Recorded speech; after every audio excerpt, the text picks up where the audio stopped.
हाँ, तो आज हम स्टार्ट करने वाले हैं जो पहला चैप्टर हमारा चल रहा था क्लास 12th का संबंध एवं फलन, उसका लेक्चर नंबर 5। आज हम प्रश्नावली को करने वाले हैं। जैसे अभी तक हमने क्या क्या चीज़ें कर ली हैं, संबंध था उसका पूरा 11th का रिवीजन करा सबसे पहले तो हमने, फिर 12th का जो कंसेप्ट है थ्योरी वाला पार्ट उसको करा और 1.1 को हमने कंप्लीट करा। फिर हमने क्या करा, फलन का क्लास 11th का पूरा रिवीजन करा। उसके बाद क्लास 12th की जो थ्योरी का पार्ट है वो पढ़ा। उसके बाद आज हम उसकी प्रश्नावली 1.2 करने वाले हैं। ठीक है, तो बीच में एक लंबा गैप हो गया था 1 महीने का, लेकिन हम अब वापस से रीस्टार्ट कर रहे हैं इस सीरीज़ को। तो जो भी हिंदी मीडियम वाले स्टूडेंट है वो इस सीरीज़ को देख सकते हैं। बाकी आज हम सारे के सारे क्वेश्चन करने वाले हैं, ये तो खैर अभी मैंने करा था। चलो, तो ये जो लेक्चर है इसमें हम सारे के सारे क्वेश्चन करेंगे। और क्वेश्चन में सबसे पहले तुम्हें करना क्या है वो मैं तुम्हें शुरुआत में ही थोड़ा सा इंट्रो दे देता हूँ। जैसे तुम्हारे पास कोई भी क्वेश्चन आए, वो या तो तुमसे पूछेगा कि ये एक एकी है या नहीं, या दूसरी चीज़ पूछेगा कि ये आच्छादक है या नहीं। सिंपल दो चीज़ें पूछता है। अब इनके बारे में हम पिछली क्लास में चर्चा कर चुके हैं कि कैसे इनको सिद्ध करते हैं, कैसे पता करते हैं, वो पिछली वाली क्लास में कर चुके थे। मैं थोड़ा सा तुम्हें रिवीजन करता हूँ इस क्लास में। अगर वो तुमसे पूछे कि कोई फलन दे रखा है, तुम्हें एफ एक्स बराबर कुछ दे रखा है, मान लो कुछ भी दे रखा है, 2x दे रखा है, तो तुम चेक करते कैसे करोगे कि ये एक एकी है या नहीं। एक एकी का मतलब क्या होता है कि एक का संबंध एक से ही है, एक का संबंध एक से ही है। ऐसा नहीं है कि ज़्यादा लोगों का संबंध भी एक से हो गया, फिर वो तो बहु एक ही हो जाता है, मैनी वन। ज़्यादा का एक से मैनी वन हो जाएगा। तो एक का संबंध एक से ही होना चाहिए, वो होता है एक एकी। अब इसको सिद्ध कैसे करते हैं, हम सिंपल 2x लेते हैं और वो x आती कहाँ से, x1 और x2। ठीक है, ये ध्यान से समझना। ये मान लो तुम्हारा a है, ये b है, तो a में x1 x2 है, यही तो तुम इसमें डालोगे, x1 x2 x3। और ये क्या है, प्रांत होता है। उत्तर क्या आएंगे, fx के बराबर, तो यहाँ पर उत्तर आएगा fx1 fx2, ये सारे उत्तर आते जाएंगे। ठीक है, तो हम कहते हैं कि मान लेते हैं क्योंकि ये दोनों के दोनों जो है ना वो सेम है, बराबर हैं, कि fx1 बराबर है fx2 के, ये हमने मान लिया। तो अगर ऐसा हो जाए फिर तो क्या होगा कि x1 fx1 और fx2 बराबर है, यानी कि ये है ही नहीं, यही बराबर है। और x1 डालने पर भी यही आ रहा है, x2 डालने पर भी यही आ रहा है, फिर तो ये क्या हो गया, ये तो मैनी वन यानी कि बहुएकी हो गया, एक एकी रहा ही नहीं। अगर इसे एक एकी होना है तो ये जो x2 है ना उसको x1 के बराबर ही होना पड़ेगा। ठीक है, तो हम इसको हटा सकते हैं कि x1 या x2 बोलो, बात बराबर है। तो अब तुम कह सकते हो कि x1 बराबर, सॉरी x1 का संबंध है fx1 के साथ, तो ये एक एकी हो गया। तो हम यही चीज़ बोलते हैं कि चलो तुमने मान लिया कि ये दोनों की जो आंसर्स जो आएंगे, रेंज जो आएंगे वो बराबर है। तो उसके लिए अगर इसको एक एक ही होना है तो ये जो अंदर वाली चीज़ है x1 और x2, ये दोनों भी बराबर होने चाहिए। अगर ये बराबर नहीं है तो ये एक एक ही नहीं होगा, ये बराबर होने ही चाहिए। ठीक है, तो इस तरीके से हम एक एक ही सिद्ध करते हैं। एक एक ही सिद्ध करना बहुत आसान है, बहुत ज़्यादा आसान है। मैं तो अभी प्रैक्टिस होगी तो उसमें तुम्हें पूरी बात समझ में आ जाएगी। मेन आता है आच्छादक। इसको पता रहेगा तुम्हें कि ये आच्छादक है, लेकिन लिखने का तरीका जो है ना वो दिक्कत देता है कि लिखें कैसे। तो इसको देखो, 3 तरीके से तुम कर सकते हो, 3 तरह के सवाल बन सकते हैं यहाँ से। पहली चीज़, आच्छादक का मतलब क्या होता है, मैं तुम्हें थोड़ा सा रिवाइज कराता हूँ। ये ए है, ये बी है, तो इसमें बहुत सारे अवयव होंगे, इसमें भी बहुत सारे अवयव होंगे। इसका मान ले इससे संबंध है, इसका मान ले इससे संबंध है, इसका इससे संबंध है। अगर इसमें मैंने ये 2 अवयव छोड़ दिए तो ये आच्छादक नहीं होगा। आच्छादक होने के लिए जरूरी है कि इसमें जितने अवयव आ रहे हैं उनका कोई ना कोई कनेक्शन हो ही, कोई ना कोई कनेक्शन बनना ही चाहिए, कोई ना कोई कनेक्शन बनना ही चाहिए। ऐसे करके तुम कर सकते हो, कोई भी छूट ना जाए। बी का छूट नहीं सकता, मैंने तुम्हें ऐसा बताया था कि इनटू ऑन टू फंक्शन क्या होता है, इसको ऑन टू बोलते हैं। तो ऑन टू फंक्शन क्या होता है, बी का छूट नहीं सकता, बी में कुछ छूट नहीं सकता। ठीक है, तो अगर ये बी में कुछ छूट नहीं रहा है, और यही क्या होते हैं, रेंज होता है, और ये बी क्या है, वो सहप्रांत है, यानी कि परिसर जो है वो सहप्रांत के बराबर हो गया, रेंज जो है वो कोडोमेन के बराबर आ गई। तो पहली कंडीशन तो यही है कि अगर तुम्हें परिसर मिल जाए कैसे भी करके, अगर तुम्हें परिसर निकालना आ गया, उसको तुम सहप्रांत के बराबर रख दो। सहप्रांत तुम्हें क्वेश्चन में दे रखा होगा तो बात तुम्हारी बैठ जाएगी कि तुम्हारा आच्छादक सिद्ध हो जाएगा। पहला तरीका तो ये रहा। दूसरा तरीका इस प्रकार से होगा, मान लो 2 तरह के सवाल हो सकते हैं, या तो वो कहे कि आच्छादक है या फिर कहेगा कि आच्छादक नहीं है। तो दोनों को करने का थोड़ा सा अलग तरीका है। जैसे वो कहता है कि आच्छादक नहीं है, तो मैं सिर्फ एक एग्जाम्पल से उसको प्रूव कर सकता हूँ। जैसे मैं तुम्हें यहीं पर एग्जाम्पल दे देता हूँ। मान लो मैंने ये n से n में एक फलन बनाया है 2x। ठीक है, 1 2 3 4 ऐसे ये चलता जा रहा है, ऐसे 1 2 3 4 ऐसे ये चलता जा रहा है। तो मैं कहूँगा इसमें अगर x 1 डालूंगा तो कितना आंसर आएगा, 2 आएगा। 2 डालूंगा 4 आ जाएगा, ऐसे 3 डालूंगा तो 6 आ जाएगा। समझ रहे हो, ऐसे ही चलता जा रहा है, 3 डालूंगा 6 आ जाएगा।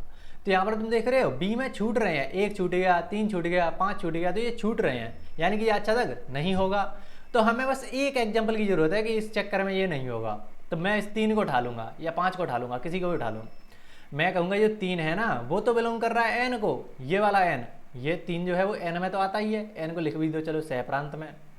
3 जो है वो सह प्रांत में तो है, लेकिन इसका कोई संबंध ए में है ही नहीं, सॉरी एन में है ही नहीं, प्रांत में है ही नहीं इसका किसी से संबंध, इसका कोई पूर्व प्रतिबिंब इस वाली चीज में है ही नहीं प्रांत में। तो उस चीज को कैसे लिखूंगा कि बिलोंग्स टू एन, किंतु क्या कहते हैं एन में, एन क्या है प्रांत, एन प्रांत में एक्स का ऐसा कोई मान नहीं है जिसके लिए, बहुत इंपॉर्टेंट लाइन है ये, रट लेना है, एक तरीके से रटने को मैं पहली बार बोल रहा हूँ क्योंकि ये याद करनी ही पड़ेगी तुम्हें लाइन सीधी की सीधी। जिसके लिए ऐसी कोई x है ही नहीं जिसको डालने पर तुम्हें 3 मिल जाए। जैसे ये क्या है, 1 डालने पर 2 मिल गया, इसका क्या मतलब है, फंक्शन में तुमने 1 डाला तो उसका मान 2 मिल गया। लेकिन तुम बताओ इस फंक्शन में कोई ऐसी x है भी कि 3 मिल जाए, क्या x डालोगे कि जिसका डबल होकर 3 आ जाए। इसमें 1.5 तो डालने से रही, 1.5 तो डालने से रही क्योंकि वो प्राकृत संख्या नहीं होती, तो ऐसी कोई x है ही नहीं, तो जिसके लिए f(x) बराबर 3 हो। अतः जो फलन है तुम्हारे पास f, अतः फलन आच्छादक नहीं है। इस तरीके से तुम पूरी बात लिख दोगे, आच्छादक नहीं है। समझ गए, इस तरीके से तुम्हें पूरा सिद्ध करना रहेगा। ये तो हो गया जब तुम्हें मना करे कि ये जो फलन दे रखा हो वो आच्छादक नहीं है, पहली बात। अब वो कह दे कि ये फलन है, तुम्हें पता है कि वो आच्छादक है, तो सिद्ध करो कि आच्छादक क्यों है। उसके लिए थोड़ा सा चेंज करना रहता है, थोड़ा सा ही चेंज करेंगे। जैसे उसके लिए खैर उसको चलो क्वेश्चन से ही बताऊंगा तुम्हें, क्वेश्चन जब हम करेंगे ना उसी से समझाऊंगा। लेकिन ये बात थोड़ा सा याद रखना, ये 2 चीज़ें याद रखना, या तो तुम परिसर निकाल लो या फिर इस तरीके से सिद्ध कर दो कोई एक एग्जांपल देकर, ठीक है। बाकी जो दूसरा है कि आच्छादक सिद्ध करना, वो क्वेश्चन के उससे ही समझोगे तुम। चलो आ जाओ अब उदाहरण नंबर 7 है फलन का पहला क्वेश्चन। मान लीजिए कक्षा 10 के सभी विद्यार्थी, सभी 50 विद्यार्थियों का समुच्चय ए है। तुम्हारे पास एक समुच्चय है ए, उसमें सभी विद्यार्थियों के नाम लिखे हुए हैं। जैसे मैं तुम्हारे सामने लिख लूँ x1 x2 x3, ऐसे ये विद्यार्थियों के नाम है, स्टूडेंट्स के नाम है x50 तक, ठीक है। अब वो क्या कह रहे हैं, वो क्या कह रहे हैं कि मान लीजिए कोई फलन है f a से n में, कोई फलन है f a से n में, कोई फलन है f a से n में, n क्या है प्राकृत संख्या है। और फलन है क्या असल में, फलन f(x) है, विद्यार्थी x का रोल नंबर, जो भी विद्यार्थी है उसका रोल नंबर बताओ, रोल नंबर f(x) है। जैसे f(x) क्या है, x ये पर क्या डालोगे, ये x1 x2 ये क्या है विद्यार्थियों के नाम है। जैसे मैं अपना नाम डालूंगा इसमें अनीस, तो अनीस का रोल नंबर क्या निकल के आएगा 1। तो इस तरीके से ये जो फलन है वो काम कर रहा है, ठीक है। सिद्ध कीजिए कि जो f है फलन है वो एक ही है किंतु आच्छादक नहीं है। समझ गए, अभी समझाया वही चीज़ है, आच्छादक नहीं है तो कोई एक एग्जाम्पल पकड़ लो कि वो एग्जाम्पल डाल कर देख दो कि ये इस चक्कर में नहीं है, ठीक है। तो मैं पहली बात क्या सिद्ध करनी है, एक ही है या नहीं, उसने एक ही दे रखा है कि है, सिद्ध करो। तो कैसे करेंगे उसको समझो। जैसे मैं क्या करूँगा, सीधा कहूँगा तुम्हारे पास फलन दे रखा है कि f(x) क्या होता है, x का रोल नंबर, यही तो तुम्हारे पास फलन दे रखा है। अब मैं करूँगा क्या, f(x1) डालूंगा, f(x2) डालूंगा, ठीक है। इसका क्या मतलब होगा, मैंने यहाँ से अनीश डाल दिया और मान लो अंकित डाल दिया, 2 नाम डाल दिए, और मैं कह रहा हूँ दोनों का जो रोल नंबर है ना वो बराबर आ रहा है। ऐसा हो सकता है, तो बोलोगे नहीं हो सकता। इसका मतलब तभी हो सकता है, ये चीज़ तभी हो सकती है जब ये जो अनीस है इधर भी अनीस ही हो, दोनों का रोल नंबर तभी 1 होगा, ठीक है। तो मैं सीधी कह सकता हूँ ये एक ही तभी होगा जब x1 बराबर होगा x2 के। हो ही नहीं सकता कि 2 लोगों का रोल नंबर सेम आ जाए, ठीक है, 2 लोग हैं उनका रोल नंबर सेम आ जाए, ऐसा हो ही नहीं सकता, ठीक है, तो ये बहुएकी तो नहीं होगा, तो एकेकी ही होगा, सीधा तुम सिद्ध कर सकते थे। यहाँ पर लिखा भी होगा कक्षा के दो भिन्न भिन्न विद्यार्थियों के रोल नंबर समान नहीं हो सकते, अतएव एकेकी है। ऐसे हिंदी में भी लिख सकते हो, बाकी ये तरीका भी अच्छा है, इस तरीके से भी तुम बता सकते हो। ठीक है, अब हमें क्या करना है, आच्छादक नहीं है ये सिद्ध करो। अब इसको थोड़ा देखना, आच्छादक नहीं है वो सिद्ध करना है, तो किस तरीके से करेंगे कि कोई वो दे रखा है ए और इधर की साइड क्या है, एन है, दो समुच्चय तो थे ए से एन में, ए से एन में। ए में क्या लिखा हुआ है, x1 x2 x3 ऐसे सभी विद्यार्थियों के नाम लिखे हैं, x50 तक 50 विद्यार्थियों के नाम लिखे हुए हैं। और इधर क्या है, प्राकृत संख्या है, 1 2 3 4 ऐसे चलती जाएंगी, 50 भी आएगा, 51 भी आएगा, 52 भी आएगा, ठीक है, ऐसे अनंत तक ये तो चलती जाएंगी। तो हम क्या कहेंगे कि अनीस है, अनीस का रोल नंबर 1 है, अंकित है उसका रोल नंबर 2 है, ऐसे हर विद्यार्थी का रोल नंबर अलग अलग आएगा। ऐसी x50 होगा उसका रोल नंबर 50 होगा, 50 विद्यार्थी का रोल नंबर 50 होगा। अब तुम बताओ, ये चलो इतने तो भर गए, लेकिन ये जो सहप्रांत है ये पूरा पूरा क्या है, सहप्रांत है, सहप्रांत है। सहप्रांत क्या है, 1 से 50 तक का रोल नंबर है। तुम ऐसे भी कर सकते हो, इसको दो तरीके से कर सकते हैं हम। सहप्रांत क्या है तुम्हारे पास, तुम डायरेक्ट लिखना 1 2 3 ऐसे करके 50 तक तुम लिख दोगे, ये तुम्हारा सहप्रांत है। सॉरी, सहप्रांत क्या हूँ, परिसर, परिसर का मतलब आंसर, जिनका कनेक्शन है कुछ ना कुछ, ये सभी का कनेक्शन है 50 तक, तो ये 50 जो है वो परिसर हो जाएगा, रेंज हो जाएगा, रेंज।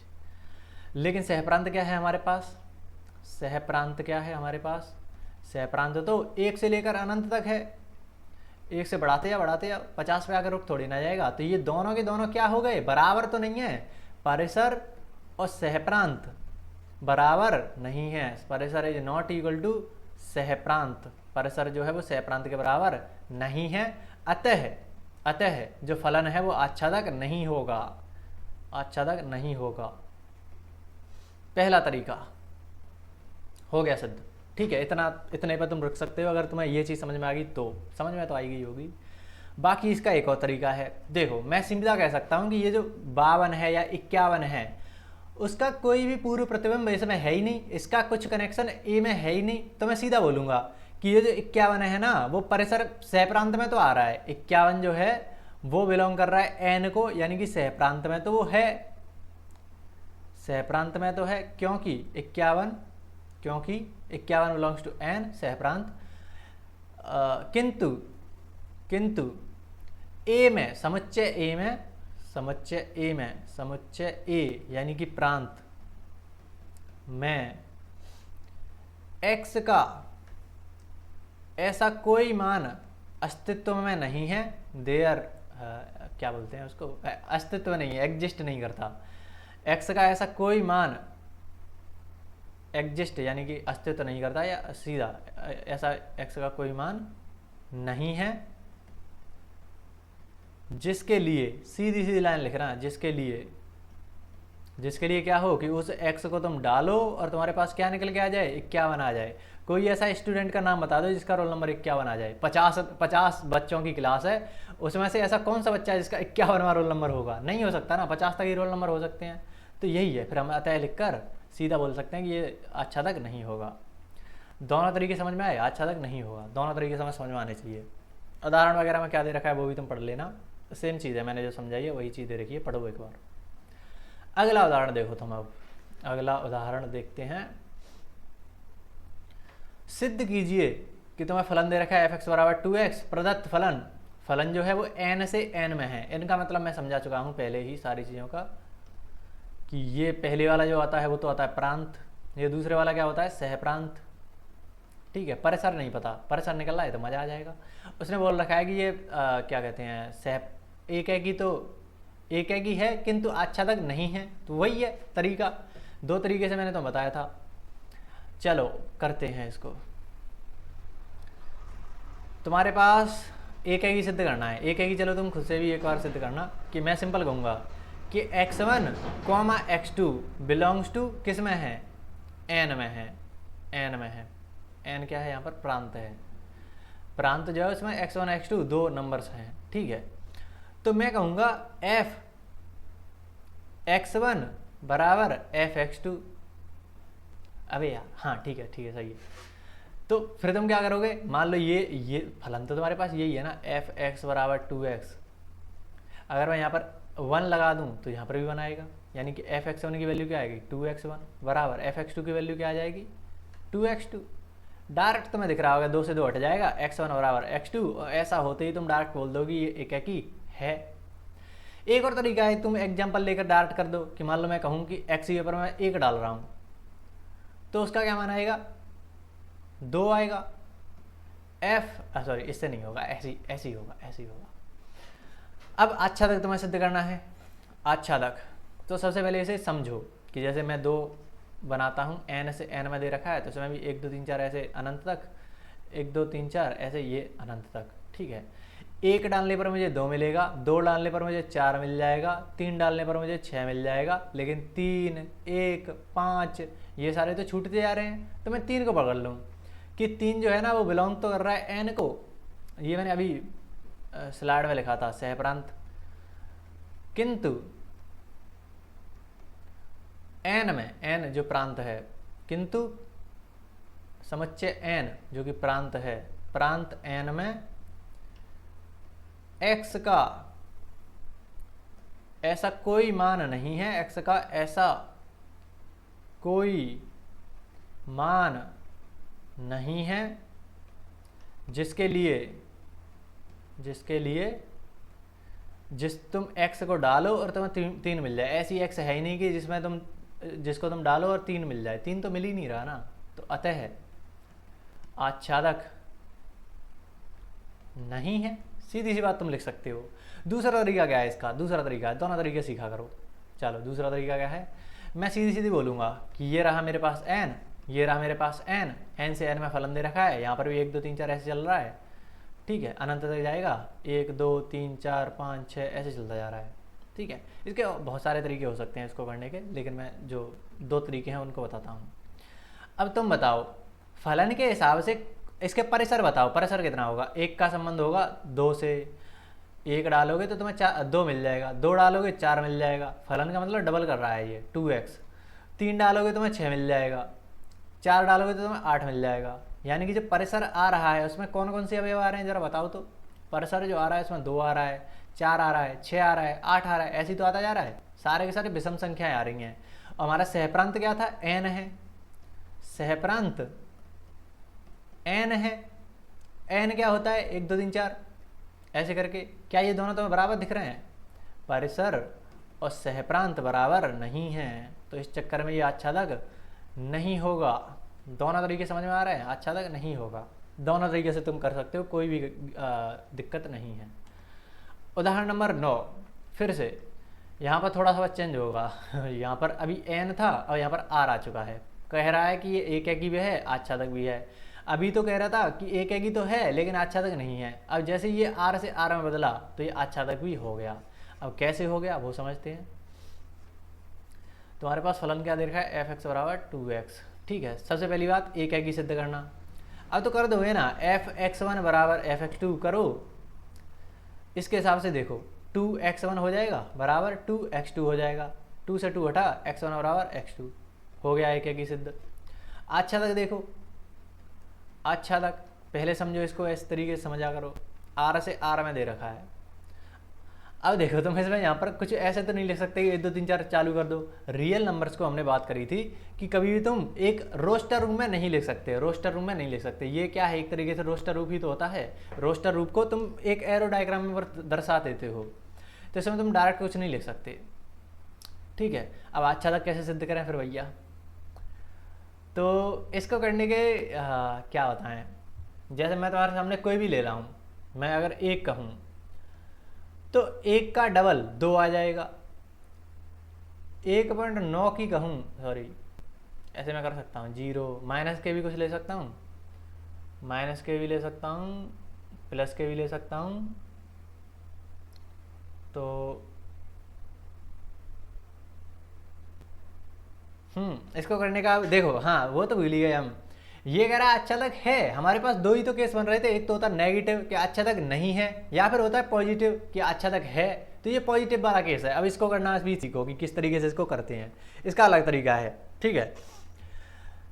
ये जो है एफ एक्स उसको क्या लिखते हो तुम, वाई के बराबर लिखते हो ना, जैसे हम वाई बराबर 2x लिख देते हैं, तो वाई क्या होता है, एफ एक्स ही तो होता है। तो मैं सिंपल उसी का फ़ायदा उठाऊंगा। मैं जो एफ एक्स है उसको क्या लिख रहा हूँ, वाई लिख रहा हूँ, और एफ एक्स किसके बराबर है, 2x के बराबर है। तो यहाँ से तो ये x की वैल्यू कितनी मिल गई, तुम कहोगे x की वैल्यू मुझे मिल गई 2 को बटे में भेजूंगा तो बाई बटे 2, ये चीज़ तो ये मिली। ये x की क्या वैल्यू है कि x, अगर तुम मान लो ये फलन तुम्हारे पास क्या है, एफ एक्स बराबर 2x, यही तो तुम्हारे पास फलन है। तो मैं एक x की वैल्यू पता है बाई बटे 2, तुम यहाँ पर एफ एक्स की जगह पर x एक वैल्यू तुम्हें पता है बाई बटे 2, तुम बाई बटे 2 डाला फलन में, बाई बटे 2 डाला, तुम्हें क्या मिल गया, बाई मिल गया। इसका मतलब समझ रहे हो तुम, ये पूरा का पूरा भरा पड़ा है x1 x2 x3 से, ठीक है, उसको मैं x बोल रहा हूँ, यहाँ पर y1 y2 y3 ऐसे बोल रहा हूँ, ठीक है, इनको y बोल रहा हूँ। तो यहाँ पर कोई भी y हो, कोई भी y हो, कोई भी y, उसका आधा करके अगर तुमने इसमें डाला ना, सॉरी गलत बोल गया, ये जो x है वो जो होता है वो y का आधा होता है, x जो होता है वो y का आधा होता है, ये जो x है वो y का आधा होता है। तो अगर तुमने कोई x की वैल्यू डाली बाई बटे 2, तो पक्का कोई ना कोई y दे देगी तुम्हें, पक्का कोई ना कोई y दे देगी। पता नहीं तुम समझ रहे पा रहे होगे कि नहीं। y क्या होता है, y क्या होता है, आंसर होता है। x क्या होता है, डोमेन यानी कि प्रांत होता है। y क्या होता है, परिसर यानी कि आंसर। ये चीज़ें शुरुआत में मैंने कराई थी। ये होता है डोमेन यानी कि इनपुट, और वो होता है आउटपुट यानी कि आंसर, ठीक है। तो मुझे y चाहिए, y कोई भी हो सकता है, y1 y2 y3, सारे के सारे y को मैं y1 y2 y3 इन सभी को मिलाकर कह रहा हूँ y। मुझे तो y चाहिए ना कि उसका संबंध किसी ना किसी से मिल जाए। तो मैंने x में ऐसा मान ढूंढा, x में ऐसा मान ढूंढा कि जिसको डालने पर मुझे y मिल जाए। तो वो x का क्या मान मिला मुझे, y बटे 2, जिसको डालने पर तुझे y मिल जाएगा। अब शायद तुझे समझ में आ गया होगा कि y बटे 2 x का ऐसा मान है जिसको तुमने डालने पर कोई भी y तुम्हें मिल जाएगा, तुम्हें मिल जाएगा, ठीक है। आई बात समझ में। अब इसको थोड़ा सा लिखने का तरीका क्या है, तुम सबसे पहले इसी तरीके से लिखो कि तुम्हें x का ऐसा मान मिल गया। तुम कहोगे y बटे 2 जो है ना, सॉरी y जो है x बराबर y बटे 2, यहाँ पर कोई मान है जिसको डालने पर तुम्हें y मिल जाता है, ठीक है। तो y जो है वो बिलोंग कर रहा है, इसने दे रखा है r से r में, r से r में। तो y जो है वो बिलोंग कर रहा है r को। r क्या है, सहप्रांत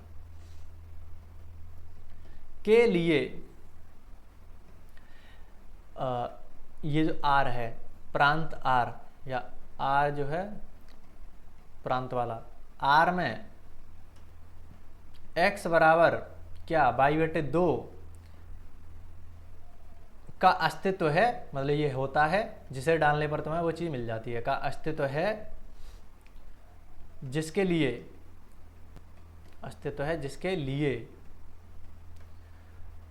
f x बराबर y मिल जाए।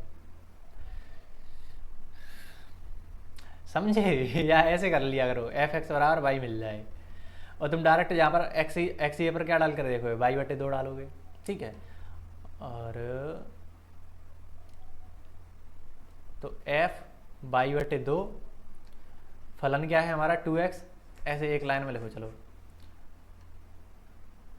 एफ एक्स बराबर हमारे पास ऐसा x है जिसको तुम यहाँ पर डालोगे तो तुम्हें y मिल जाएगा।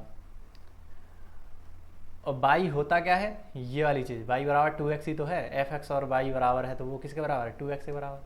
तो x कौन सा है, वो y बटे 2, ठीक है। 2x क्या है, x ही है, पर तुमने y बटे 2 डाला है तो यहाँ पर भी y बटे 2 डालो, 2 से 2 कट जाएगा, तुम्हें y मिल जाएगा, और तुम यहीं से कह दोगे अतः जो फलन है वो आच्छादक है, आच्छादक है। थोड़ा सा इसको रिपीट करके देखना, मतलब सटल सी चीज़ है, शायद तुम्हें समझ में ना आ पाई हो एक बार में, लेकिन समझने की कोशिश करना, बहुत ही गजब की चीज़ है, एक बार में वो तुम सॉल्व कर पाते हो। बाकी और भी क्वेश्चन आने वाले हैं तो उनमें तो तुम समझ ही जाओगे। अगले देखते हैं हम, आच्छादक तो है लेकिन एक ही नहीं है। अब ये कैसा सवाल है, फिर से देख रहे हो, पॉजिटिव चीज़ है तो इसी तरीके से हमें करना रहेगा। अब ये कह क्या रहा है, सिद्ध कीजिए f1 बराबर f2 बराबर 1 है। इसने क्या कह रहा, f1 बराबर f2 है, F1 बराबर F2 है, दोनों का मान आ रहा है 1। लेकिन तुम असल में देखो तो जो अंदर वाली चीज़ है, हम क्या करते हैं एक में हम क्या करते हैं, कोई x1 x2 मानते हैं, उन दोनों को बराबर रखते हैं कि fx1 रखने पर जो मान आ रहा है fx2 रखने पर जो मान आ रहा है वो बराबर आ रहे हैं। तो हम कहते हैं कि x1 बराबर x2 होने चाहिए, तो हम कहते हैं कि वो एक ही है। अगर ये बराबर नहीं है तो वो एक ही नहीं है। यही तो बात होती थी। यहाँ पर देखो तो ये अंदर वाली, ये दोनों बराबर हैं आपस में, अंदर वाली चीज़ बराबर है, तुम बोलोगे एक दो के बराबर नहीं है, तो ये तो एक ही नहीं होगा, तो तुम सीधी यहीं से कह दे दो इसीलिए एक ही नहीं होगा। सिंपल। यहाँ पर थोड़ा याद दिलाने के लिए मैं लिख देता हूँ, तो यहाँ से x1 बराबर x2 होना चाहिए था, तब एक ही होता। ठीक है, आच्छादक पर आ जाओ, मेन तो वही रहता है आच्छादक। हमारे पास दो तरीके हैं, या तो परिसर निकालो या फिर जो अभी हमने भाषा लिखी थी उस तरीके से करो। तो फलन क्या है तुम्हारे पास, ये है, ये वाला फलन है तुम्हारे लिए इस बार f(x) बराबर x माइनस 1। तो अगर तुम कह रहे हो कि आच्छादक है, तो हमारे पास वही चीज़ आती है कि तुम f(x) बराबर f(x) को हम क्या लिख सकते हैं, y लिख सकते हैं, और वो किसके बराबर दे रखा है, x माइनस 1 के बराबर दे रखा है। ठीक है, तो यहाँ से मैं x की ऐसा मान निकालूंगा जिस पर तुम्हें y मिल जाए। तो यहाँ से वही चीज़ चालाकी है, ये एक तरीके से चालाकी कि -1 को उधर भेजोगे तो क्या मिल जाएगा तुम्हें, y प्लस 1 बराबर x मिल जाएगा। ठीक है, x बराबर y प्लस 1 मिल जाएगा। ये x का ऐसा मान है जिसको तुम फलन में डालो तुम्हें y पक्का मिलेगा।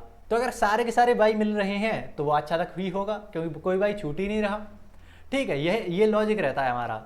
तो हम सीधा कहते हैं कि ये जो y है ना, वो बिलोंग करता है किससे किस में दे रखा है, n से n में। y जो है वो बिलोंग कर रहा है n में। अभी मैं लॉजिकली भी समझा दूंगा तुमको, सॉरी दिखाकर समझा दूंगा, लेकिन अभी समझो इस चीज़ को। तो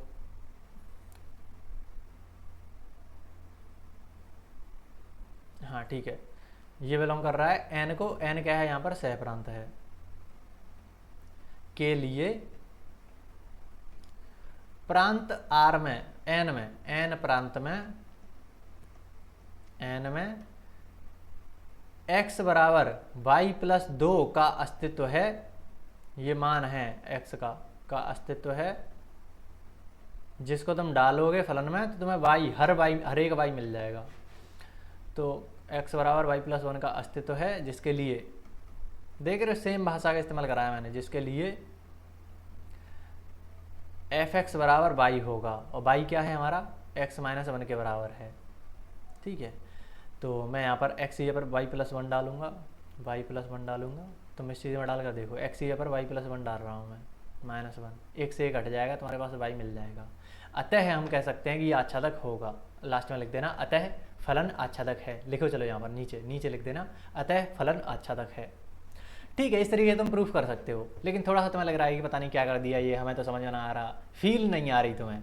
तो उस फील के लिए थोड़ा सा तुम समझो, हम दो फलन बनाएंगे, हाँ दो समुच्चय बनाएंगे, n और n दो मैंने समुच्चय बनाए, 1 2 3 4 ऐसे ये चलते जाएंगे, 5 6 7 ऐसे, इधर भी 1 2 3 4 ऐसे चलते जाएंगे। ठीक है, अब ये कह रहा है कि जो फलन है ना, फलन क्या है, x माइनस 1, ये जो फलन है वो x बराबर 2 से बड़े के लिए है। मतलब तुम 3 डालोगे तब ये फलन काम करेगा, 2 या 1 या 2 तुमने डाला ना तो ये फलन काम नहीं करेगा। उनके मान तुम्हें पहले दे रखे हैं। ये जो फलन है वो 3 से बड़ी संख्याओं या 2 से बड़ी संख्याओं के लिए काम करता है, 2 से बड़ी संख्याओं के लिए काम करता है, यानी 3 4 5 6 इनके लिए फलन काम करता है। 1 और 2 पर तो उसके मान दे रखा है उसने पहले से 2, कि 1 डालो तो भी उसका उत्तर 1 आएगा, 2 डालो उसका भी उत्तर 1 आएगा। ठीक है, 1 डालो फलन में तो भी उत्तर 1 आएगा, 2 डालो तो भी उत्तर 1 ही आएगा। समझ रहे हो? तो साफ साफ तुम्हें दिख गया होगा ये एक ही तो नहीं है, ज्यादा का 1 से है, मैनी का 1 से है, तो ये मैनी 1 है, बहु का 1 से है, बहु 1 ही है। ठीक है, तो वही चीज है कि एक ही नहीं है। तो दूसरी बात फिर क्या है, अब 3 का क्या होगा, अब 3 से तुम्हारा फलन काम करना चालू कर देगा। तो 3 जैसे ही तुम इसमें डालोगे, 3 f3 की वैल्यू क्या आएगी, 3 - 1 2 आ जाएगी, 1 घटकर आएगी। 3 डाला तो 2 आएगा, 4 डाला तो 2 आएगा, सॉरी चार डाला तो 3 आएगा, 3 का कनेक्शन 2 से बना, 4 डालोगे तो 1 घटकर 3 आ जाएगा, 5 डालोगे तो 1 घटकर 4 आ जाएगा। क्या तुम्हें सच में लगता है कि कोई इसमें से नंबर छूट पाएगा? क्योंकि ये भी अनंत है, ये भी अनंत है, कभी छूट ही नहीं पाएंगे। ऐसे एक घट घट कर एक घट घट कर वो पूरा का पूरा जो समुच्चय है वो भर जाएगा। तो इस चक्कर में ये आच्छादक है, कोई भी जो अक्षर है वो नहीं छूट, कोई भी अवयव है वो नहीं छूट रहा। ठीक है, सहप्रांत में कोई भी ऐसा अवयव नहीं है जो छूट रहा हो। ठीक है, तो इस चक्कर में ये आच्छादक हो जाएगा। अब शायद तुम्हें फील आ चुकी होगी कि ये कैसे काम कर रहा है।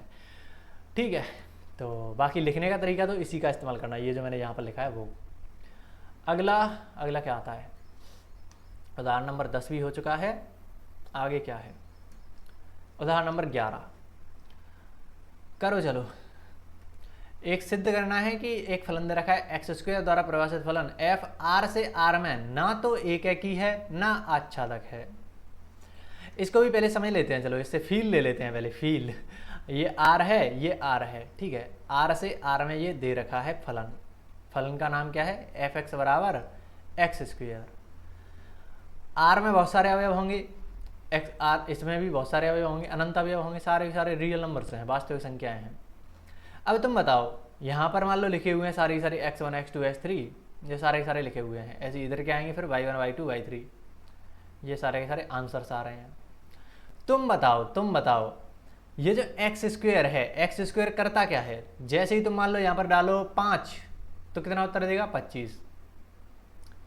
जैसे ही मैं अगर मान लो इसमें 6 डालूंगा तो दे देगा 36। जैसे ही मैं मान लो 1.5 रखूंगा तो ये कितना दे देगा? 2.25। ठीक है, ऐसा ही तो करता है ये। अब मान लो मैं इसमें डालता हूँ -1 तो ये कितना देगा? +1। -2 डालता हूँ, ये +4 देगा। -3 डालता हूँ, ये +9 देगा। क्या इसके आंसर में माइनस वाली संख्या आ रही हैं? तुम बोलोगे नहीं आ रही, लेकिन वास्तविक संख्याओं के समुच्चय में तो माइनस वाली संख्या भी आती हैं, सारी संख्या आती हैं। ऐसे चलता है ये तो, कि माइनस अनंत से लेकर प्लस अनंत तक सारी संख्या होती हैं। इसमें ही माइनस अनंत से प्लस अनंत तक, और बीच में 0 आएगा। ठीक है, तो तुम कह रहे हो कि इसमें से तुम माइनस की डालो या प्लस की डालो, माइनस की डालो या प्लस की डालो, उनके आंसर तो हमेशा 0 डालोगे तो 0 आ जाएगा। ठीक है, तो माइनस के डालो या प्लस के डालो, तुम्हारे जो आंसर आ रहे हैं वो हमेशा प्लस के ही आ रहे हैं, माइनस वाले आंसर तो आ ही नहीं रहे। तो ये तो छूट गया ना। तो अगर छूट गया तो मतलब ये क्या कहते हैं? आच्छादक नहीं होगा। दूसरी बात, अगर मैं इसमें 5 डालता हूँ, ये एफ एक्स है ना, एफ एक्स बराबर एक्स स्क्वायर। अगर मैं एक्स की जगह पर 5 डालता हूँ तो मुझे क्या उत्तर मिलता है? 5 डालोगे उसका स्क्वायर हो जाएगा तो 25 मिल गया। लेकिन मैं अगर इसमें -5 डालूं तो भी मुझे क्या मिलेगा? 25 ही उत्तर मिलेगा। यानी कि 2 x की वैल्यूज हैं, उस पर एक ही आंसर मिल रहा है। तो ये तो बहु एक ही हो गया ना, एक ही नहीं हुआ। ठीक है, तो मैं समझ में आया होगा ये पूरी चीज़। अब लिखने का तरीका क्या है? लिखने का तरीका यहाँ पर थोड़ा सा मेन हो जाता है, और देखो कैसे करेंगे। एक है कि मुझे सिद्ध करना है कि एक है कि नहीं है, तो मैं सिंपल f(x1) बराबर f(x2) करूँगा। इसके हिसाब से क्या हो जाएगा? x1 का होल स्क्वायर बराबर x2 का स्क्वायर, ऐसे ही तो हो जाएगा। अब तो मैं थोड़ा सा पता रहना चाहिए, जैसे मैं x स्क्वायर बराबर 5 का स्क्वायर करता हूँ तो इसका मतलब क्या होता है? जब मैं स्क्वायर हटाता हूँ तो दोनों तरफ सबसे पहले प्लस माइनस लगा लो, क्योंकि x के 2 मान आएंगे, एक तो आएगा प्लस का, एक आएगा माइनस का। तो पहले से हमने प्लस माइनस लगा दी, फिर हम 5 को लिखेंगे। सेम चीज़ यहाँ पर करना है कि x1 का है, और ये कब करना है? जब जो संबंध है, सॉरी फलन है, वो r से r में दिया रखा हो। अगर मान लो n से n में दे रखा होता फिर तो माइनस वाली चीज़ आ ही नहीं पाती। n मतलब प्राकृत संख्या 1 2 3 4 5 6 7, माइनस की संख्या आ रही है इसमें? नहीं आ रही। तो माइनस वाली चीज़ हम पहले से लेते ही नहीं हैं। ये प्लस माइनस तुम्हें कब लगाना है? जब r से r में दे रखा हो तब। बात आ रही है समझ में? अभी आगे आएगा n से n में, शायद अगला ही क्वेश्चन होगा या प्रश्नावली में मिल जाएगा ऐसा सवाल, कोई दिक्कत नहीं है। तो यहाँ से हम सीधा फिर लिखेंगे कि जैसे ही तुमने स्क्वायर हटाया तो सबसे पहले प्लस माइनस लगा लो, फिर x2 के बराबर लिखो। अब यहाँ से 2 चीज़ें निकल के आ रही हैं, या तो x1 बराबर होगा प्लस x2 के, या फिर x1 बराबर होगा माइनस x2 के। जब हम एक की बात करते हैं ना, तो वहाँ पर स्पेशली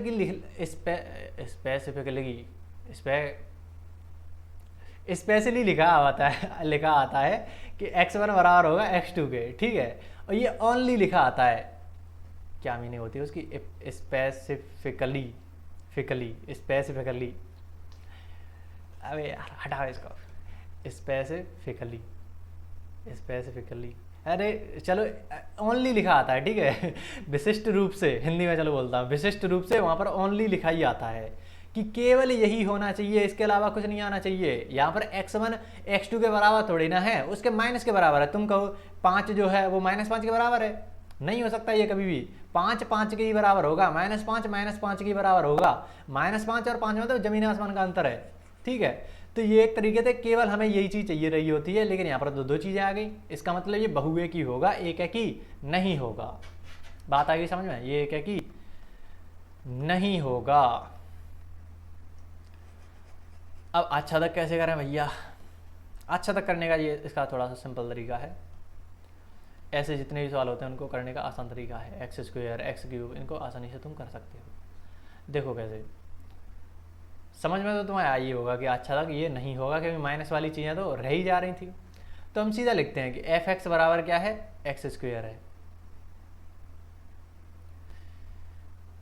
जब भी तुम्हें परिसर निकालना रहे, इसमें परिसर निकाल कर रख रहेंगे, ठीक है। ये हमारे पास सहप्रांत दे रखा है, और जो परिसर होगा उसको चेक करेंगे कि इसके बराबर आ रहा है कि नहीं। पहली बात तो ये समझो, चलो मैं नेक्स्ट पेज ले लेता हूँ, उस पर अच्छे से समझाता हूँ तुमको। पहली बात तो ये समझो, जब हम कहते हैं कि ये आर है, वास्तविक संख्या है, उसका मतलब क्या है? माइनस अनंत से लेकर प्लस अनंत तक सारी की सारी संख्याएं ले लो, ठीक है। तो जो रियल नंबर्स होते हैं उसको आर से लिखो या ऐसे लिखो, बात एक ही है। तो हम परिसर कैसे निकालते हैं वो थोड़ा सा ध्यान से समझना, क्योंकि ये अब आगे काम में आने वाला है। परिसर यानी कि रेंज निकालते कैसे हैं, क्लासिक जो तरीका है इसका, वो f(x) को क्या लिख सकते हैं हम? y लिख सकते हैं, वो बराबर है x² के। तो यहाँ से हम x का ऐसा मान निकालेंगे, x इधर करेंगे, x निकालना है तो स्क्वायर को इधर की साइड भेजूंगा तो वो अंडर रूट बन जाएगा। लेकिन जैसे ही हम स्क्वायर उठाते हैं तो प्लस माइनस साथ में लग जाता है, ये चीज़ ध्यान रखना। तो x बराबर हो जाएगा plus minus under root y। अब प्रांत क्या होता है? मैंने तुम्हें ये शुरुआत की क्लासेस में बताया था। शुरुआत में प्रांत क्या होता है? डोमेन, डोमेन का मतलब x। परिसर क्या होता है? आंसर, आंसर यानी कि y। तो अगर तुमसे कह रहा है कि परिसर निकालो, यानी कि तुमसे y के बारे में पूछ रहा है। यहाँ पर बताओ, और मैंने तुम्हें अंडर रूट के बारे में भी चीज़ें बताई थी कि अंडर रूट में कभी भी माइनस में चीज़ नहीं हो सकती, और ना ही अंडर रूट माइनस में कुछ देता है। तो ये जो y है वो क्या तुम्हें लगता है कि माइनस में होगी? नहीं हो सकती। जीरो हो सकती है? हाँ हो सकती है। तो ये हमेशा जीरो से बड़ी होगी, और जीरो भी हो सकती है, जीरो के बराबर हो सकती है। तो y के बारे में हमें ये चीज़ पता चली। इसको लिखने का दूसरा तरीका क्या है? y क्या है? y क्या है? y किसको बिलोंग कर रहा है? जीरो से तो बड़ा है, अनंत से छोटा है। अनंत को तुम बांध नहीं सकते, इंक्लूड नहीं कर सकते, इसलिए छोटा कोष्टक, ओपन ब्रैकेट हमने लगाया, ठीक है। तो ये जो y है वो तो क्या होता है? परिसर होता है। तो हमें परिसर मिल चुका है भैया, परिसर मिल चुका है। क्या है परिसर? 0, अनंत, 0 से अनंत तक। सहप्रांत क्या है यहाँ पर? ये सहप्रांत है। क्या तुम्हें बराबर दिख रही हैं ये दोनों चीज़ें? सहप्रांत और परिसर बराबर हैं? तो बोलोगे नहीं है, ये तो माइनस अनंत से प्लस अनंत तक है, यहाँ पर 0 से अनंत ही है, माइनस वाली चीज़ें तो इसमें आ ही नहीं रही। तो दोनों जो सहप्रांत और परिसर हैं वो बराबर नहीं है। सहप्रांत और परिसर बराबर नहीं है, इसीलिए हम कह देते हैं कि अतः आच्छादक नहीं है, अतः फलन आच्छादक नहीं है, ठीक है। अतः फलन आच्छादक नहीं है, आच्छादक नहीं है। बात आ रही है समझ में कि किस तरीके से करा मैंने? परिसर कैसे निकालते हैं वो तुम्हें समझ में आना चाहिए। आगे देखो, अगला ये है। अब इसको एक बार में कर सकते हैं, एक है कि हाँ इसको ऐसे कर सकते हैं। दो, इसमें बेसिकली एक फलन है वो दो टुकड़ों में तोड़ दिया है, पीस वाइज फंक्शन, ठीक है। दो पीस कर दिए, टुकड़े कर दिए हैं उसके। एक है जब x जो है ना वो विषम हो तो इस तरीके से फलन काम करता है, अगर x सम डाल रहे हो तो इस तरीके से फलन काम करता है। दो टुकड़े कर दिए, ठीक है, और कुछ नहीं करा इसने। कह रहा है कि सिद्ध कीजिए ये एक ही है, आच्छादक है, ठीक है। एक ही कैसे सिद्ध करेंगे इसको देखना। और ये n से n में है। पहले फील लेते हैं इसकी फील, उसके बाद जो भी है वो करेंगे। n है, ये भी n है, ठीक है। 1 2 3 4 ऐसे चलती जाएंगी, 1 2 3 4 ऐसे ये चलता जाएगा, 1 2 3 4 ऐसे ये चलता जाएगा। फलन किस प्रकार से है? मान लो एक क्या है? एक क्या है, विषम संख्या है, तो हम फलन कौन सा काम लेंगे, एक तो है एफ एक्स बराबर एक्स प्लस एक, ये विषम वाला चीज़ों के लिए, विषम के लिए अगर एक्स विषम है तो इसका इस्तेमाल करो। और एक है एफ एक्स बराबर एक्स माइनस एक, ये कब इस्तेमाल करना है, जब एक्स जो है ना वो सम है। हम एक की बात कर रहे हैं कि एक का संबंध किससे बनेगा, तो एक तो विषम है, तो इस वाली चीज़ से देखो कि एक्स डालोगे जैसे एक तो वो कितना हो जाएगा, दो हो जाएगा, यानी एक का संबंध किससे आएगा, दो से। अब मैंने दो डाला तो दो को जैसे ही डालूंगा वो सम है, तो दो में से एक गया तो एक आ जाएगा, दो का संबंध एक से आ गया। तीन कैसी है, विषम संख्या, तो इसमें जाऊंगा, तीन प्लस एक कितना होगा, चार हो गया, तो तीन का संबंध चार से बन गया। चार को डालूंगा तो चार तो सम संख्या है, तो चार माइनस एक, इसके हिसाब से करूंगा तो तीन मिल जाएगा। ऐसे पाँच का छः से हो जाएगा, सात का पाँच से हो जाएगा। समझ रहे हो, क्या तुम्हें ऐसा हो रहा है कि ज़्यादा संख्याओं का एक से कनेक्शन हो रहा हो, एक का कनेक्शन एक से ये है, अगर इसका कनेक्शन इससे हो गया तो कोई और कनेक्शन इसके साथ नहीं आ रहा। तीन जो है उसका केवल एक से ही तो कनेक्शन है, कि ज़्यादा से कनेक्शन है इसका, एक से ही तो है ना, तो ये एक ही तो फलन दिख रहा होगा तुम्हें साफ साफ, एक ही फलन है। दूसरी चीज़, कोई भी तुम्हें अंक या अवयव छूटता हुआ नहीं दिख रहा होगा, तो ये जो एन है इसमें कोई भी अवयव छूट नहीं रहा, यानी कि अच्छा तक होगा। कंसेप्ट तुम्हें समझ में आया होगा, फील आई होगी। अब इसको करते कैसे हैं वो समझो। जैसे एक ही सिद्ध करना है अभी तो हमें, एक ही कैसे करेंगे, एफ एक्स वन या ऐसे कर लूँ ना, मैं एक डाल देता हूँ यहाँ पर, एक, और एक तरफ मैं दो ले लेता हूँ, ठीक है। तो एक क्या है, एक तो विषम संख्या है, इसको ध्यान से समझना, एक बार में हो जाएगा, नहीं तो तुम दो केस बनाकर करते कि एक बार तुम विषम संख्याओं को ले रहे हो फिर एक बार सम संख्याओं को ले रहे हो, इससे तुम दोनों को एक साथ कर सकते हो। ये बढ़िया तरीका होता है कि तुम, ये कौन सी संख्या है, सम संख्या है। विषम के लिए कौन सा फलन लगेगा, x प्लस वन, तो उसके हिसाब से तुम क्या कर दोगे, एक प्लस एक, ठीक है, बराबर। दो क्या है, सम संख्या, तो उसके लिए ये चीज़ लगेगी, तो दो माइनस एक, ये कितना आ गया, दो, ये कितना आ गया, एक, ये दोनों बराबर नहीं है, ये दोनों बराबर नहीं है, ठीक है। हैं, गलत कर दिया क्या,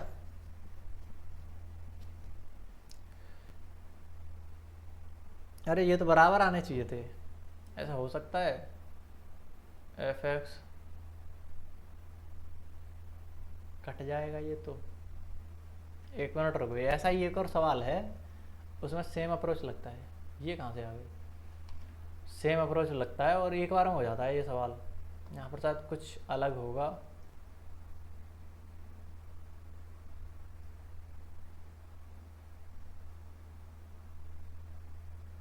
अरे वो थोड़ा सा अलग है,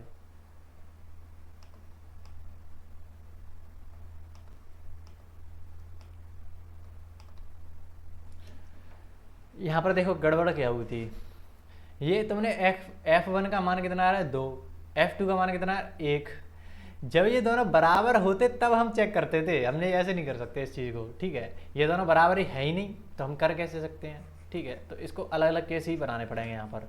तो मैं सबसे पहले विषम संख्याओं का एक केस बनाता हूँ कि मान लो एक्स वन एक्स टू जो है ना वो विषम संख्याएँ हैं, वो विषम संख्या है, वो बिलोंग तो कर रही हैं एन में ही, लेकिन वो विषम संख्या है। एक्स वन एक्स टू विषम संख्याएँ हैं, ऐसे कर लो, विषम संख्या हैं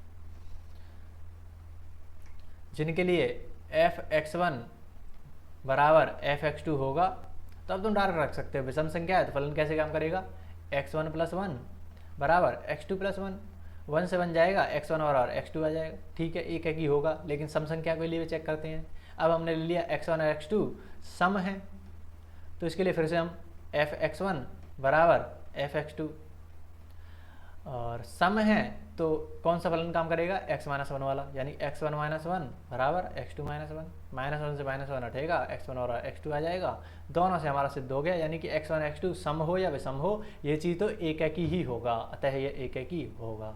अब आच्छादक की बात करते हैं, आच्छादक को कैसे करेंगे,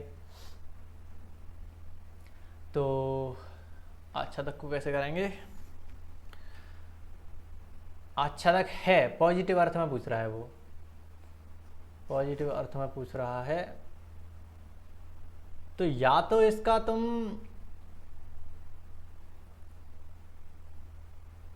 परिसर निकाल लो,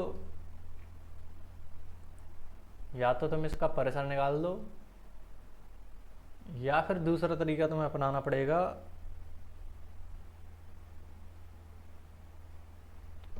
दोनों के लिए फिर से इसको अलग अलग करना पड़ेगा।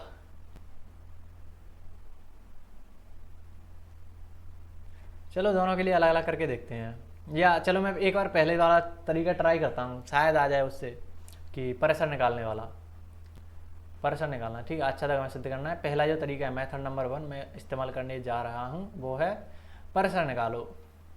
परिसर निकाल कर हम चेक करेंगे वो सहप्रांत के बराबर आ रहा है कि नहीं। तो x अगर विषम संख्याएं हैं, मैं कह रहा हूँ x विषम संख्याएं हैं, x विषम है केस 1, तो इसका मतलब क्या है, वो जो विषम है उसका जो क्या कहते हैं, विषम संख्या कौन सी होती हैं, 1 2 3 4 सॉरी 1 3 5 7 ऐसी तो चलाएंगी।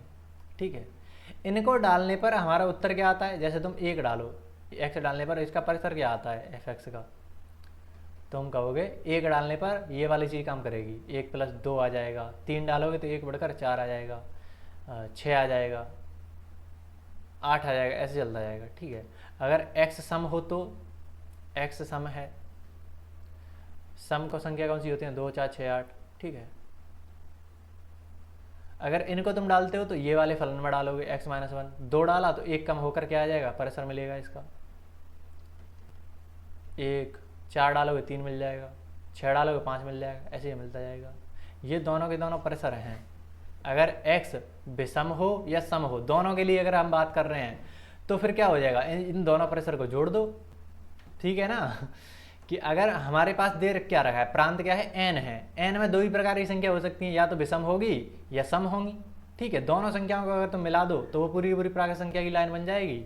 अब उनको तुम डालोगे तो परिसर या तो ये चीज़ आएगा या फिर ये चीज़ आएगी। अगर मैं इन दोनों को जोड़ दूँ, ये 2 समुच्चय ही तो है और समुच्चय का यूनियन करा जा सकता है। 1 और 2 को अगर मैं इस समुच्चय और इस समुच्चय दोनों को जो अगर मैं जोड़ दूँ, दोनों को अगर जोड़ दूँ तो फाइनल जो समुच्चय आएगा वो क्या मिलेगा मुझे, 1 2 3 4 5 6 7 8 9 10। देख रहे हो, सारी की सारी हमें प्राकृत संख्या मिलने लग जाएंगी, और वही चीज़ तो हमारा सहप्रांत था, तो परिसर और सहप्रांत उसके बराबर आ गए और हमारा अच्छा तक सिद्ध हो जाएगा। लेकिन ये तरीका थोड़ा सा मुझे फिर भी अच्छा नहीं लगा, हम उस वाले तरीके से ही जाते हैं समझने के लिए, लेकिन तुम समझ पाए होगे इससे। अच्छा तक हमें सिद्ध करना है। हम पहला केस बनाते हैं, केस 1 यानी कि स्थिति 1 क्या हो जाएगी, माना x विषम है, x विषम है, तो इसके लिए हम कौन सा फलन इस्तेमाल करेंगे, fx बराबर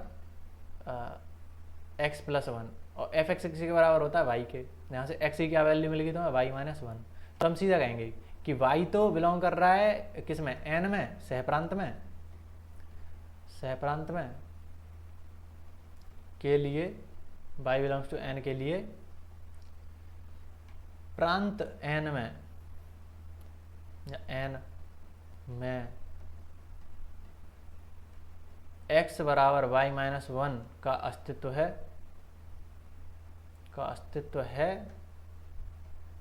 जिसके लिए अगर तुम x में कुछ डालोगे तो तुम्हें कितना मिल जाए, y मिल जाए, और वो x है क्या, y - 1। तो जैसे ही, और वो फलन है क्या, इसके बराबर x + 1 के, y जो था वो x + 1 के, ये पूरी लाइन ठीक है, यहाँ पर चीज़ है। तो जैसे ही तुम x पर तुमने x पर y- डाला, तो x पर y - 1 डालो +1, तो 1 से 1 घटेगा, तुम्हें y मिल जाएगा। ठीक है, और यहीं से तुम कह सकते हो कि अतः विषम संख्याओं के लिए तो अच्छा तक होगा। फिर अब केस 2 बनाएंगे। केस 2 थोड़ा सा लंबा हो जाता है, ऐसे क्वेश्चन जब टुकड़ों में होते हैं तो पीस वाइज फंक्शन।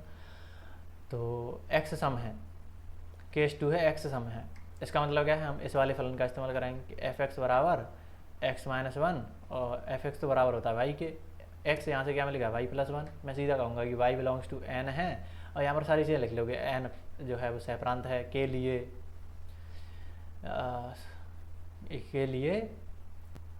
n प्रांत में x बराबर y + 1 का अस्तित्व है, जिसके लिए मैं सारी लाइनें बोलते जा रहा हूँ। ठीक है, जिस x बिलोंग्स टू n सहप्रांत के लिए x बराबर y + 1 का अस्तित्व है, जिसके लिए f y + 1 उसमें डालो, तो x माइनस वन है ना, तो x पर y प्लस वन माइनस एक डालोगे तो y मिल जाएगा, अतः यह आच्छादक होगा। तो दोनों का सिद्ध लिखकर तुम सीधा बोल सकते हो कि यह आच्छादक होगा। ठीक है, तो ये है। अगला उदाहरण आता है 13। आज तो शायद उदाहरण कर पाएंगे, प्रश्नावली कल करेंगे। ठीक है, या फिर हाँ ठीक है, कल कर लेंगे, ज़्यादा लंबा लेक्चर खींचने से क्या मतलब है। अब ये दोनों सवाल एक जैसे हैं, कुछ नहीं है। एक आच्छादक फलन तुम्हें दे रखा है, ये आच्छादक है, सिद्ध कीजिए कि आच्छादक फलन, ये एक फलन है, वो सदैव एक ही होगा, एक ही फलन है। दूसरा सवाल क्या है, सेम सवाल, सिद्ध कीजिए कि एक ही फलन, ये फलन जो है एक ही है, अनिवार्य रूप से आच्छादक भी है। नहीं, सेम फलन है, देख रहे हो, सेम फलन है। पहले बोल दिया कि ये आच्छादक है, तो सिद्ध करो एक ही होगा कि नहीं। अब बोल दिया एक ही है, सिद्ध करो आच्छादक होगा कि नहीं। सीधी सी बात है ना, ये एक ही भी है, आच्छादक भी है। दोनों को करते कैसे हैं, यहाँ पर शायद मैंने मतलब एक चीज़ समझना है इसमें, फील पर जाओ। फील पर हम दो बनाएंगे पर क्या कहते हैं, समुच्चय। ये समुच्चय कौन सा है, 1 2 3 वाले अवयव का, 1 2 3। इस पूरे समुच्चय में 3 ही अवयव है, उधर भी 1 2 3 है।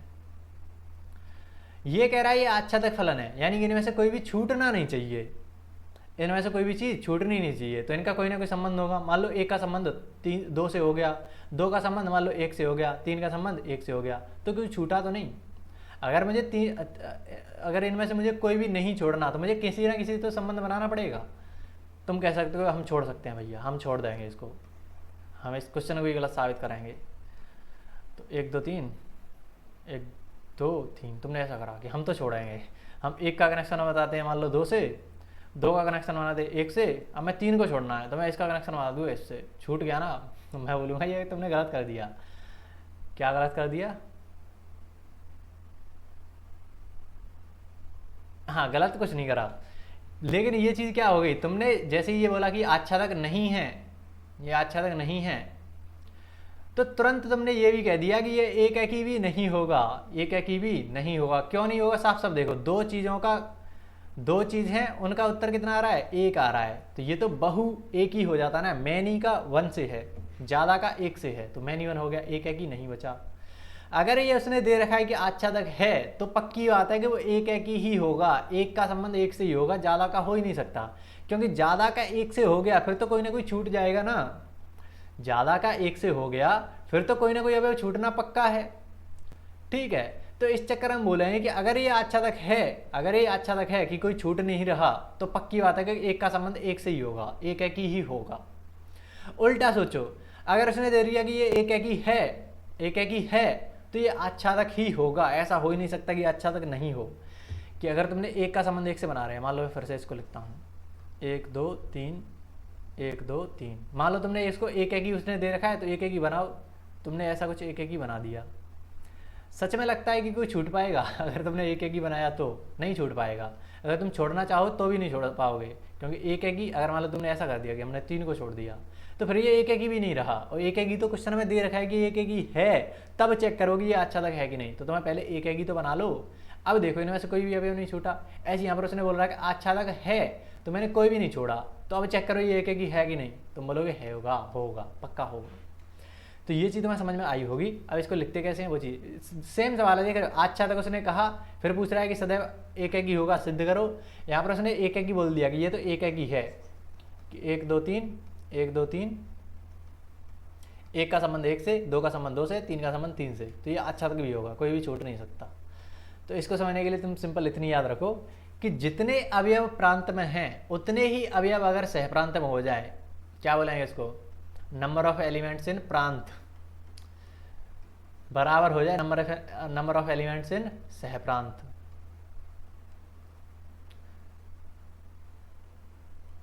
दूसरी बात, तुम ऐसे भी तो बोल सकते हैं कि n से n में जितने अवयव होंगे उतने ही n में अवयव होंगे, प्रांत में जितने अवयव होंगे उतने सहप्रांत में ही होंगे।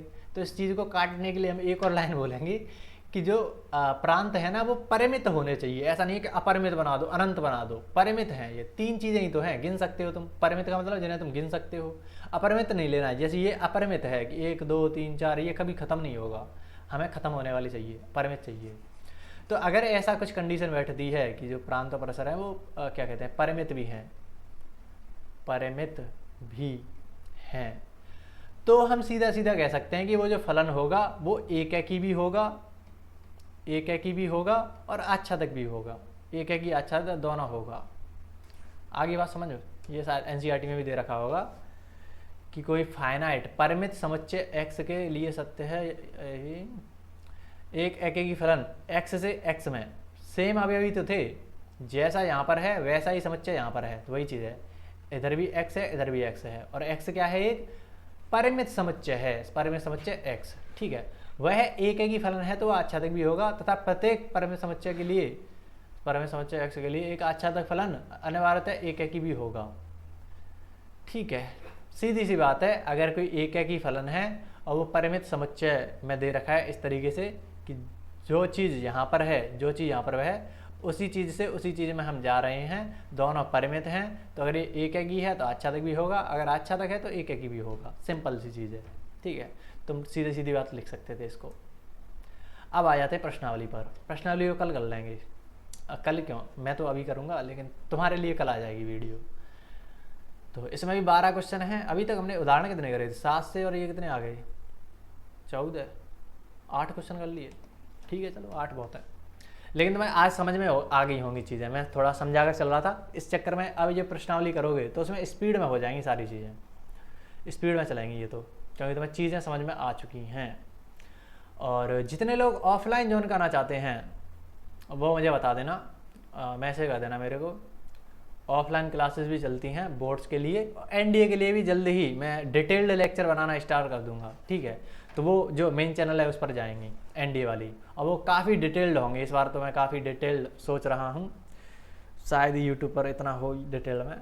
बाकी अगर तुम ऑफलाइन पढ़ना चाहते हो बोर्ड्स के लिए, जैसे मैं राजस्थान में पढ़ाता हूँ धौलपुर में, ठीक है, धौलपुर में जो मनिया वाला क्षेत्र है वहाँ पर मैं पढ़ाता हूँ, तो अगर उस क्षेत्र का कोई हो तो मुझे मैसेज कर देना ऑफलाइन बैचेस के लिए, तो वहाँ पर भी तुम ज्वाइन कर सकते हो। बाकी 10th की क्लासेस भी चल रही हैं, अगर कोई छोटा भाई बहन हो तो उसको भी तुम बता सकते हो। और इंग्लिश की भी चल रही हैं, हिंदी क्यों, इंग्लिश मैथ्स दोनों मैं पढ़ाता हूँ, और साइंस की क्लासेस भी चल रही हैं, ठीक है। तो ऑफलाइन भी तुम ज्वाइन कर सकते हो। बाकी मिलते हैं नेक्स्ट वीडियो में, तब तक के लिए कुछ ना कुछ सीखते रहिए। धन्यवाद।